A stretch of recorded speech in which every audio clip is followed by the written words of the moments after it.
আয়াত ৮ فسوف يحاسب حسابا يسيرا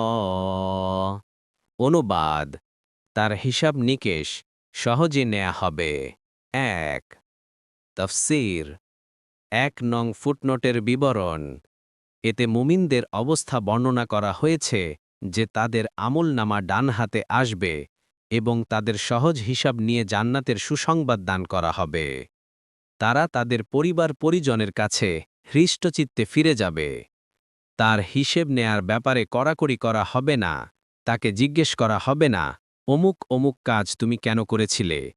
ওই সব কাজ করার ব্যাপারে তোমার কাছে কি ওজোর আছে নেকির সাথে সাথে গুনাহ তার আমলনামায় অবশ্যই লেখা থাকবে কিন্তু গুনাহের তুলনায় নেকির পরিমাণ বেশি হওয়ার কারণে তার অপরাধগুলো উপেক্ষা করা হবে এবং সেগুলো মাফ করে দেয়া হবে কুরআন মজিদে অসৎ কর্মশীল লোকদের কঠিন হিসাব নিকেশের জন্য সুউল হিসাব বা খারাপভাবে হিসাব নেয়া শব্দ ব্যবহার করা হয়েছে সূরা আর রাদ ১৮ সৎ লোকদের সম্পর্কে বলা হয়েছে যে এরা এমন লোক যাদের সৎ কাজগুলো আমি গ্রহণ করে নেব এবং অসৎ কাজগুলো মাফ করে দেব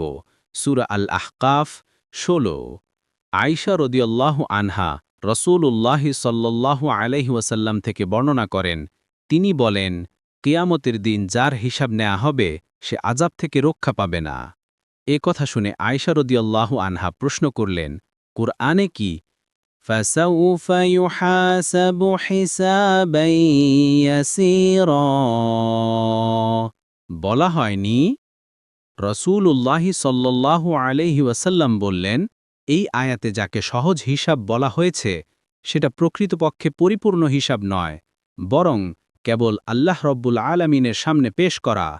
যে ব্যক্তির কাছ থেকে তার কাজকর্মের পুরোপুরি হিসাব নেওয়া হবে সে আযাব থেকে কিছুতেই রক্ষা পাবে না